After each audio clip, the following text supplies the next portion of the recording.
One of the clients came in and she swore up a storm and she was cursing, and I said, excuse me. And she's like, I'm sorry, Jean, I'm sorry, Jean. And I said, okay. I said, how you doing? And she said, I'm okay. And I said, what's going on? And she goes, I didn't have any food to feed my kid. I said, you need some food for your son? And she just looked at me and she goes, yeah, I really do. I said, all right. I said, we'll get you some food. I said, go upstairs. I said, go get you some clothes. I said, you let me know what else you need. And she just looked at me, she said, Jean, she goes, you guys take care of us so much. She said, thank you for all that you do. Hi, I'm Jean Marie Davis.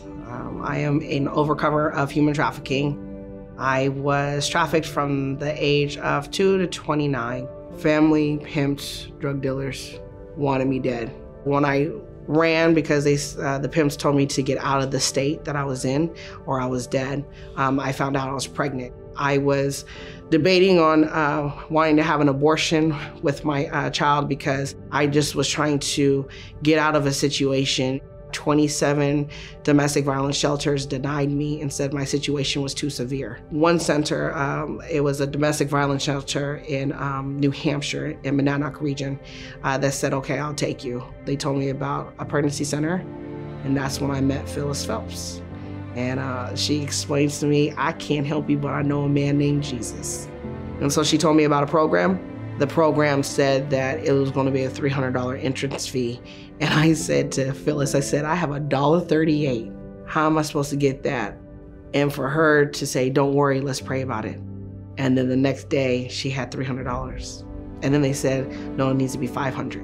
And I said, I don't have the money.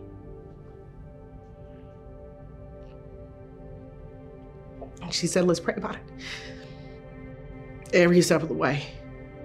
That right there is why I chose life, because she did something that I had never experienced before in my life. I went through the program and they taught me how to be a mom. They taught me how to be a working mother, to be an effective person in society.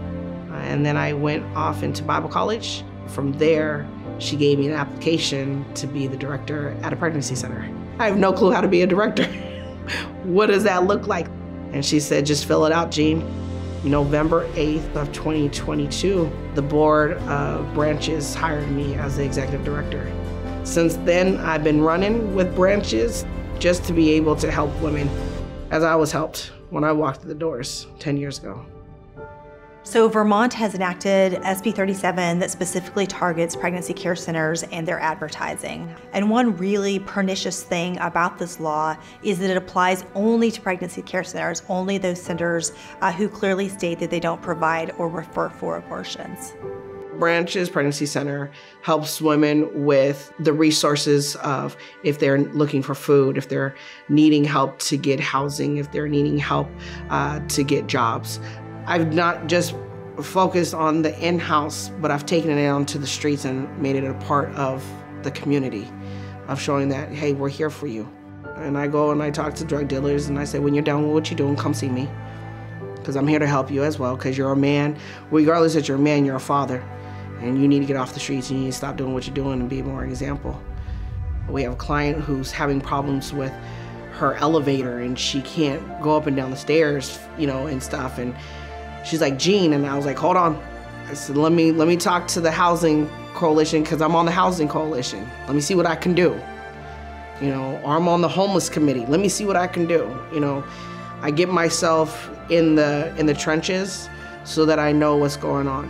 Pregnancy care centers are hardly the enemy. They offer women life-saving care, they offer them resources, and yet Vermont has targeted these centers in particular, saying that they're not free to give women information. Vermont's coming after pregnancy centers, especially branches, because we do not fit their pro-abortion agenda. A lot of women here are either being prostituted, living in homeless shelters or on the streets or in low-income housing. And so when they become pregnant, they become scared because they feel that there's no one that's going to do life with them. Just like how I was when I first walked through the doors of a pregnancy center. We can help. We're the solution.